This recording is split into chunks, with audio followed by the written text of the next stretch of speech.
قرآن مجید میں ہے ان اللہ لا یستحی من الحق، کہ اللہ تعالی حق بات بیان کرنے سے حیا نہیں کرتے۔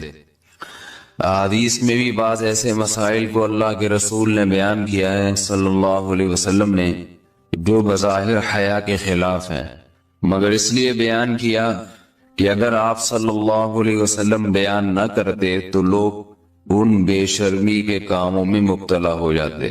اسی وجہ سے میں بھی ہمت کر رہا ہوں کہ ایک اور ایسا گناہ جس میں لوگ مبتلا ہیں اور وہ ہے حیا کے خلاف، مگر ہے بہرحال شریعت کا مسئلہ اور لوگ اس میں گناہ میں مبتلا بھی ہیں، اس لیے بتانا ضروری ہے۔ وہ یہ ہے کہ لوگ شادی کے بعد بھی آج کی نوجوان نسل زوجہ سے، بیوی سے غیر فطری طریقے سے ہم بستری کرتے ہیں۔ انٹرنیٹ پہ بےہودہ فلمیں دیکھتے ہیں تو جو چیز انگریزوں کی دیکھ رہے ہیں کہ ان کے کلچر آہستہ آہستہ میڈیا کے ذریعے ہمارے معاشرے میں بھی آ رہا ہے۔ اللہ کے رسول صلی اللہ علیہ وسلم نے لعنت فرمائی ہے، ایک روایت میں ہے کہ اللہ اس کی طرف دیکھے گا نہیں کہ جو اپنی زوجہ سے پچھلے راستے سے ہم بستری کرے گا۔ یہ بیماری بھی، یہ گندگی بھی لوگوں میں پھیلتی جا رہی ہے، خاص طور پہ جن کو لڑکوں سے بدفعلی کی عادت پڑ جائے تو وہ زوجہ سے فطری راستے سے ہم بستری نہیں کرتے۔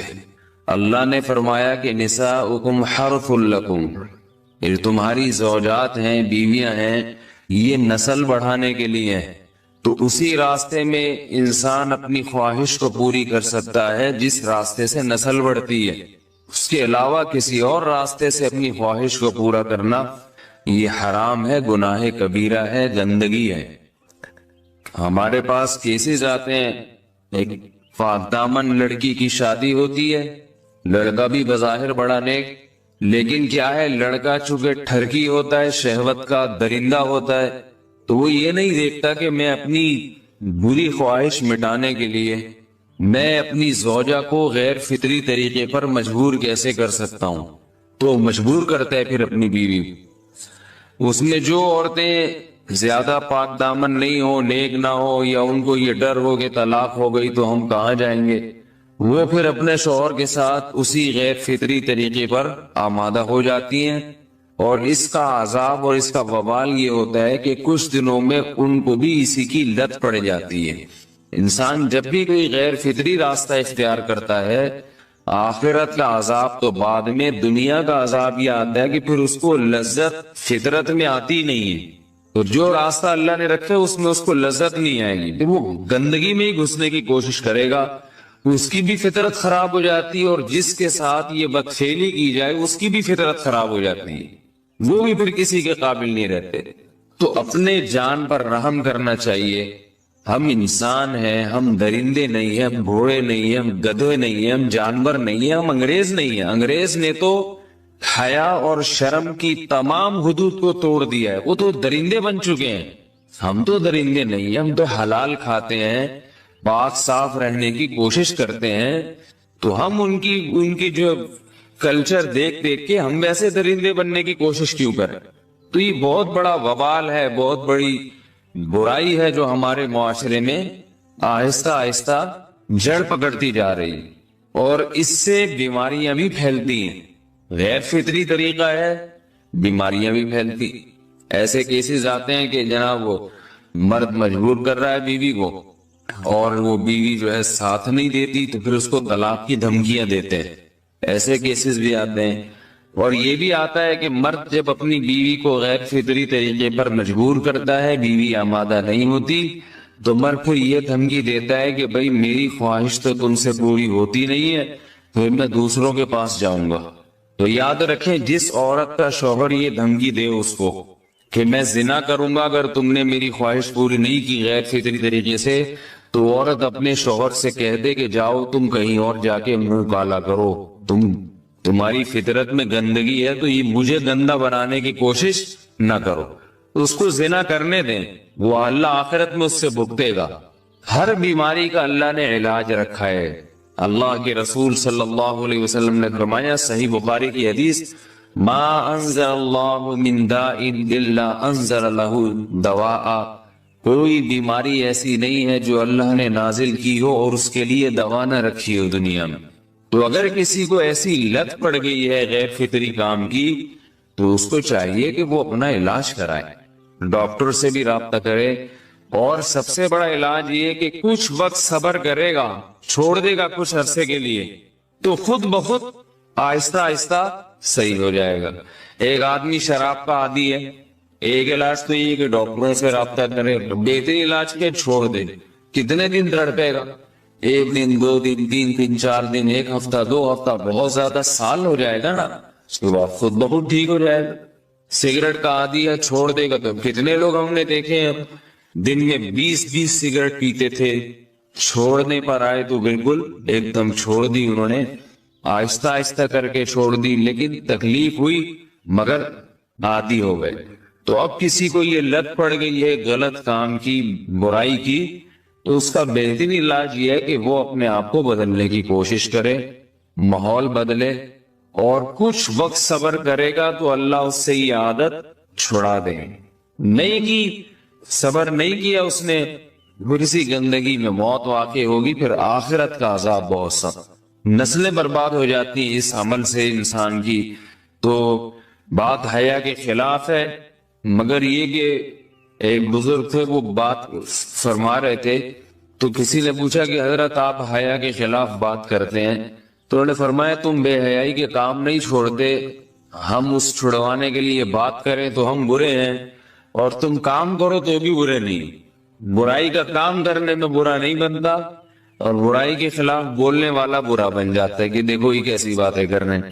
تو وہی باتیں ہیں, اس لیے ہیں کہ یہ معاشرے میں یہ برائی پھیلتی چلی جائے گی, اور یہ ہماری اپنا کلچر نہیں ہے, یہ امپورٹ ہو رہا ہے باہر سے, یہ امپورٹ ہو رہا ہے, یہ وہاں میڈیا کے ذریعے آ رہا ہے. تو وہ چیزیں دیکھا نہ کریں اور ان لوگوں سے دور رہا کریں. ہمیں تو دین کا داعی ہو کے ان کو ہدایت پر لانا تھا, بجائے ہم ہدایت پہ چل کے دوسروں کو چلانے والے بن کے ان کے راستے پہ ہم نے چلنا شروع کر دیا.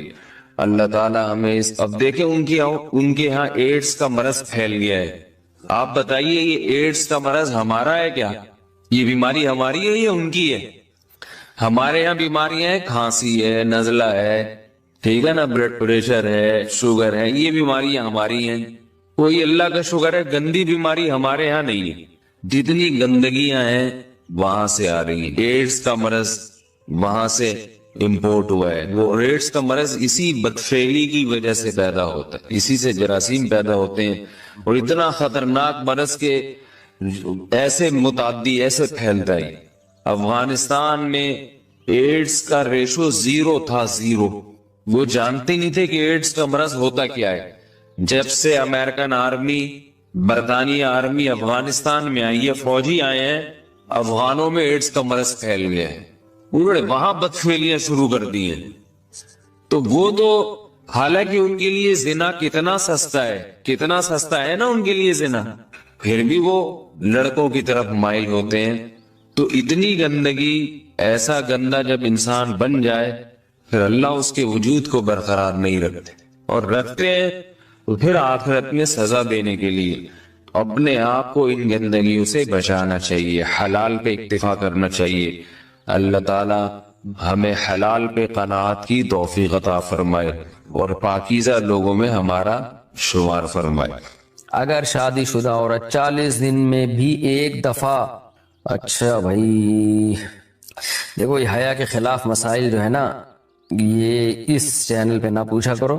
مرد پر لازم ہے کہ کم سے کم 4 مہینے میں بیوی سے ایک دفعہ وہ لازمی ہم بستری کرے. تو اگر وہ 4 مہینے میں ایک دفعہ بھی نہیں کرتا تو پھر جو ہے وہ دیانتاً ذمہ دار ہوگا. اس بات کا خطرہ ہے کہ وہ گناہ گار ہو, کیونکہ حضرت عمر رضی اللہ تعالیٰ عنہ نے قانون بنایا تھا کہ 4 مہینے سے زیادہ کوئی بیوی سے دور نہ رہے. تو کم سے کم اتنا ہے لازمی. تو اس سے زیادہ بھی اگر کوئی مرد بیوی کے قریب نہیں آ رہا تو پھر وہ ظالم کہلائے گا شریعت کی نظر. حج کے دوران باقی ہر عورت اور ہر مرد کے حالات مختلف ہوتے ہیں. بعض عورتوں میں خواہش زیادہ ہوتی ہے, بعض میں کم ہوتی ہے, یہ نیچرل ہے, اس کا کوئی اس سے تعلق نہیں ہے کہ عورت کوئی بری ہے. بعض دفعہ عورت میں یہ خواہش نفس بہت زیادہ ہوتی ہے, اس کی ریکوائرمنٹ بہت زیادہ ہوتی ہے, تو لوگ پھر مرد اس بیوی کو برا سمجھنا شروع کر دیتے ہیں، حالانکہ اس کا برائی اور اچھائی سے تعلق نہیں ہے. جیسے مردوں میں صحت کے لحاظ سے اور ان کے جو مینٹل ہیلتھ ہے اس کے لحاظ سے مردوں میں فرق ہوتا ہے، کسی میں خواہش بہت زیادہ ہوتی ہے، کسی میں کم ہوتی ہے. تو اس طرح خواتین میں بھی ہوتی ہے، بہت سے پاک دامن عورتیں ہوتی ہیں لیکن ان میں ڈیزائرز بہت زیادہ ہوتی ہے. تو یہ سب کی الگ الگ اللہ نے فطرت بنائی ہے. تو میاں بیوی اس کو ایک دوسرے کو بہتر سمجھ سکتے ہیں کہ کس کی کیا ڈیزائرز ہیں. بہرحال اگر مرد میں عورت کی ڈیزائرز پوری کرنے کی طاقت نہیں ہے، عورت میں بہت زیادہ ڈیزائرز ہیں، مرد میں کم ہے، تو ایسی صورت میں عورت پھر مرد سے طلاق مانگ سکتی ہے کہ بھئی میں سیٹسفائی نہیں ہو پا رہی ہوں اور میری ریکوائرمنٹ زیادہ ہے. تو مرد اگر طلاق دے دے تو اچھی بات ہے، نہیں دے تو پھر عورت کو چاہیے اسی کے ساتھ گزارا کرے. ہاں اگر 4 مہینے تک بھی مرد بیوی کے پاس نہیں آتا ہے تو پھر مرد پر لازم ہے کہ عورت کے مطالبے پر اس کو وہ چھوڑ دے، کیونکہ پھر تو پھر تو جوان عورت کو بہرحال گناہ کا خطرہ ہے. جسمانی تعلق نہ رہنے سے نکاح پر اثر. لاہور سے کسی نے پوچھا اگر میاں بیوی کا آپس میں کوئی جسمانی تعلق نہ ہو تو کیا نکاح پہ کوئی فرق پڑے گا؟ نہیں، اس سے کوئی فرق نہیں پڑتا. جب تک شوہر طلاق نہیں دے گا نکاح ختم نہیں ہوگا. یا اگر شوہر جان بوجھ کر بیوی